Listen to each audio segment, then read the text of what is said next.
I'm privileged and blessed to be here, to be in the presence of patriots like this group. God bless you. God bless America. Thank you, Mr.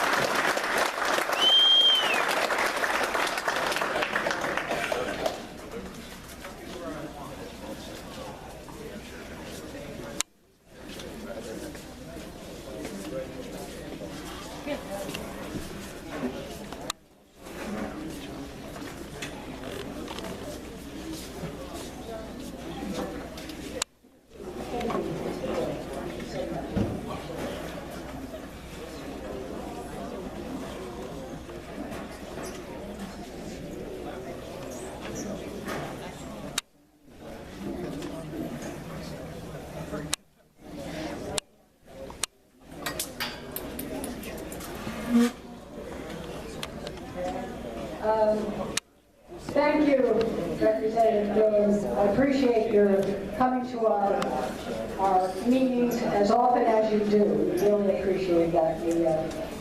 We look forward to seeing you all the time. Thank you for coming. Judy Schwein was supposed to be here tonight too, and Mark Rossi. I didn't see him either. They all told me they were coming, but I think Judy has. Oh, I think they're in session or something. Do they actually work up there? Oh. Okay.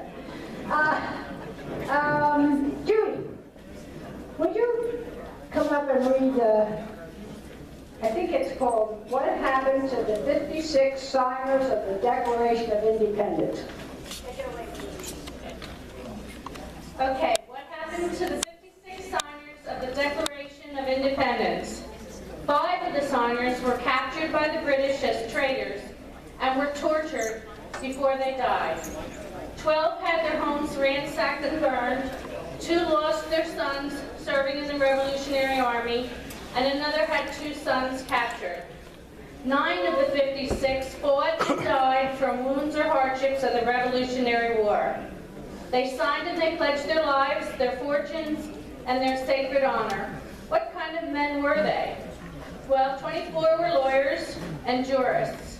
11 were merchants, 9 were farmers and large plantation owners, men of means and well-educated. But they signed the Declaration of Independence knowing full well that the penalty would be death if they were captured. Carter Braxton of Virginia, a wealthy planter and trader, saw his ship swept from the seas by the British Navy. He sold his home and properties to pay his debts and died in rags. Thomas McKean was so hounded by the British that he was forced to move his family almost constantly. He served in the Congress without pay, and his family was kept in hiding. His possessions were taken from him, and poverty was his reward. Vandals or soldiers looted the properties of Dillery, Hall, Walton, Gwinnett, Hayward, Rutledge, and Middleton. At the Battle of Yorktown, Thomas Nelson Jr. noted that the British General Cornwallis has taken over the Nelson home for his headquarters. He quietly urged George Washington to open fire. The home was destroyed and Nelson died bankrupt. Francis Lewis has his home and properties destroyed. The enemy jailed his wife, and she died within a few months. John Hart was driven from his wife's bedside as she was dying. Their 13 children fled for their lives. His fields in Gristmill were laid to waste. For more than a year he lived in forests and caves, returning home to find his wife dead and his children vanished. A few weeks later, he died from exhaustion and a broken heart. Norris and Livingston suffered similar fates. Such were the sacrifices these men made for the American Revolution. These were not wild-eyed, rabble-rousing ruffians. They were soft-spoken men of means and education.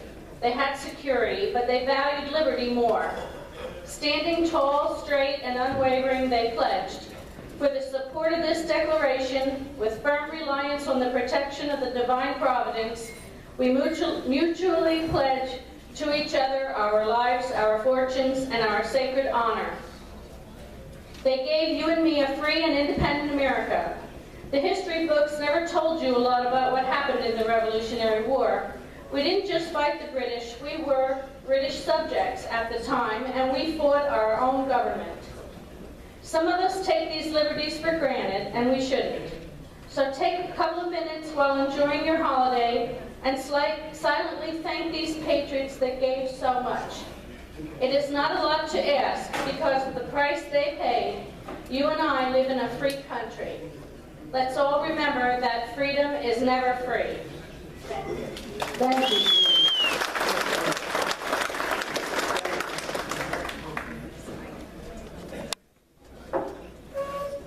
Okay, John. The cook in Vietnam. Were you in Vietnam? Where were you? Oh, Bosnia. And Operation Enduring Freedom. go ahead and talk. Hi, my name's John Carmelo. Spent many years in uniform.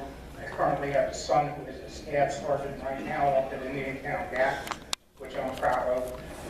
Our family has done nothing but serve our country all the way back to World War I. We've all been Army.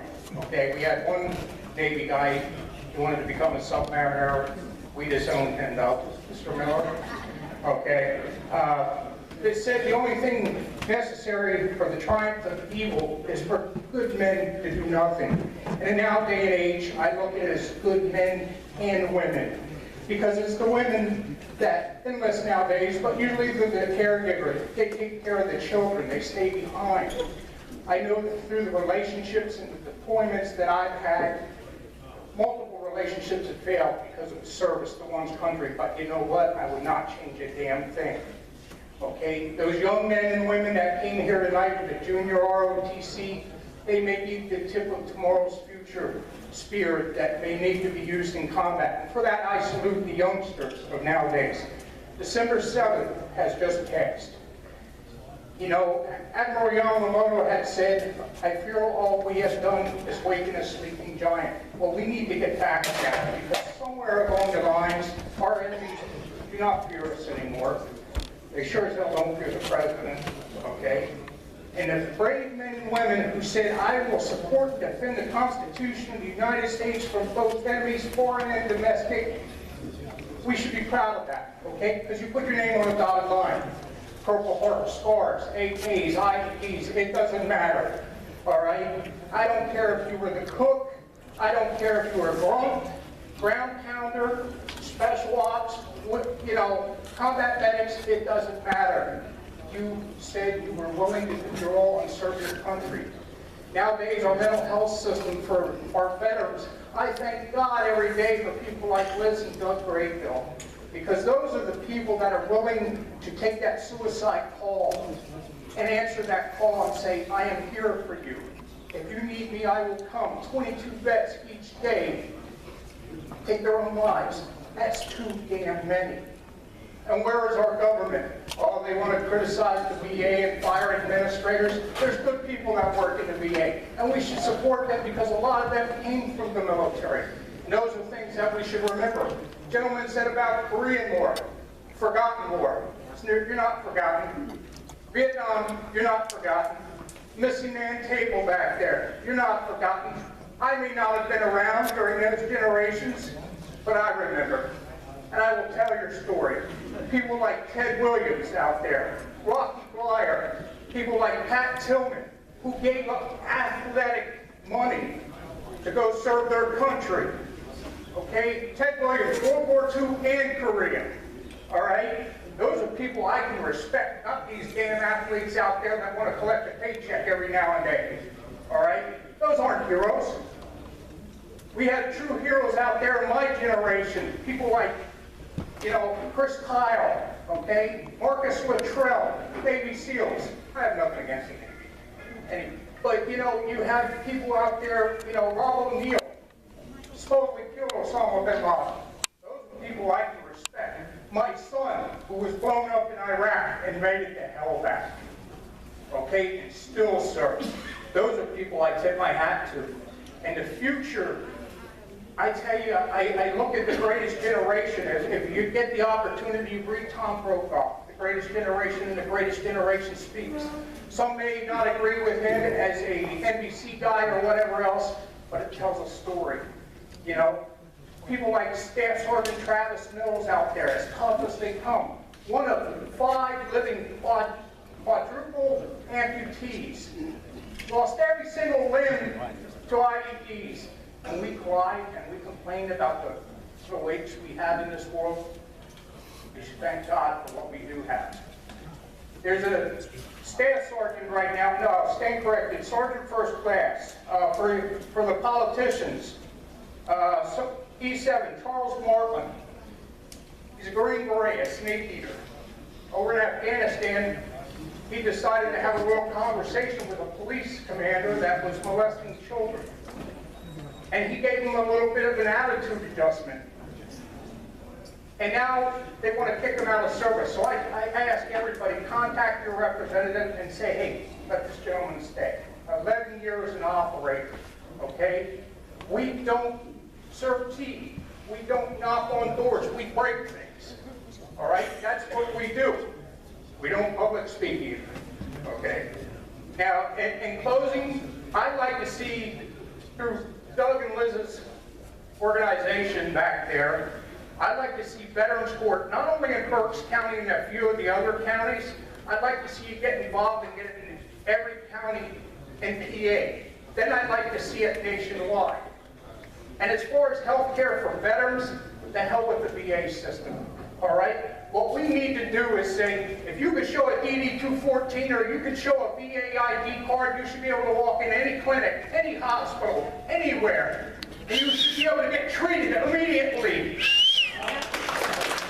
We treat our soldiers, our veterans, we treat the refugees. And I'm not prejudiced, I have nothing against them.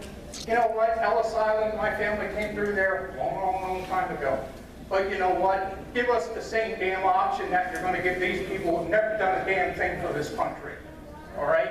And that's the way I look at it, because I sat there during the Bosnian times. We were bringing all these refugees from places like Pristina, Jelani, Sarajevo, Kosovo, and they were saying, well, we're going to let them live in these barracks.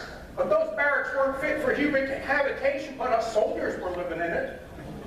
They got those barracks, they bring those refugees in, they had tuberculosis and lice and every other damn thing. But they were good enough for us. They spent millions of dollars for people that never done anything for this country. We don't want your money. We just want to be treated fair and the same as them, because we've lived here and we've earned it. In closing, I will say, first of all, Merry Christmas to all. Second of all, I'm pro-Christian. Third of all, I am pro-life. Fourth, I am pro-Second Amendment, because I live in the land of the free, because of the home of the brave. Thank you. Thank you, Jeff.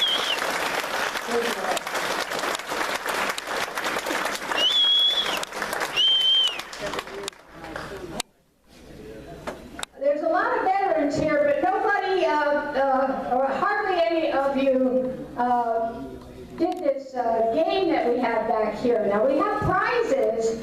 So please, you veterans, go back and guess how long the string is.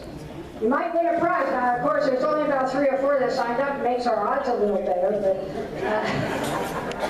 But we do have some prizes. And so if you go back and write down on a paper how long you think the string is.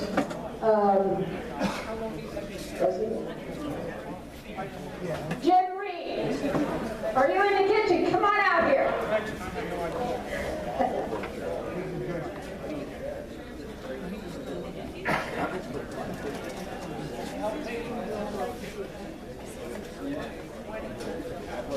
Jim is a faithful patriot.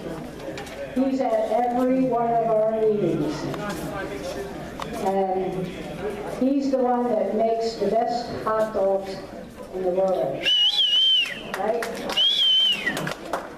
And he's dedicated, and we appreciate him very, very much. Jim? I didn't do it. Yeah, you didn't do it. Well, we just want to recognize you, Jim, as being a faithful, dedicated patriot. We appreciate you so much. We really do. And have a little gift. Thank you very much.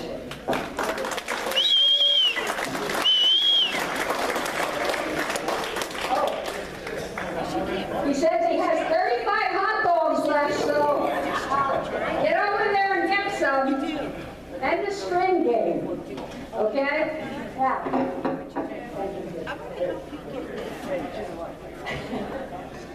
Okay, some of you people don't have internet service, and those of you that don't, we have callers that make calls to some of you people every month. And I'd like to recognize those people. If you're here, if you could come up and I'll introduce you and thank you personally. I have a little gift for you. You know who you are. Ann, Betty, Joyce, looking around. Hold on to this and say a few words. Merry Christmas, everybody. And it's an honor to make these calls to everyone. They have a good reception towards you when you do calls. It's a great feeling to be able to do this. I thank you very much. Thank you.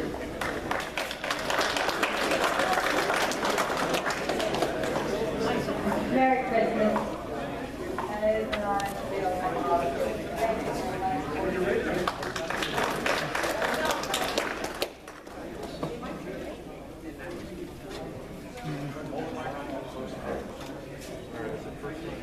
My name is Joyce Dietrich, and I'm from the northern part of Berks County, Orchard, Allentown.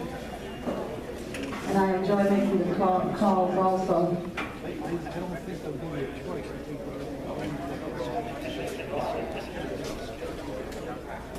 I appreciate these women very much. It saves my eardrums, actually, and my dial thing. Oh, they don't use a dial anymore, do they?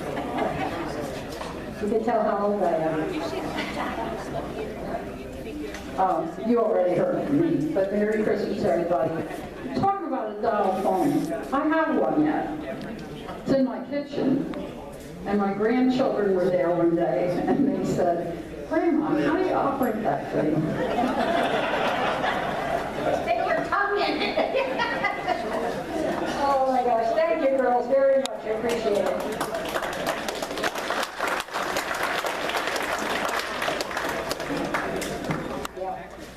Jim Reed and his wife do calling also, and Jan Zabadine in the back, she does calling too, and I have a little gift for them also.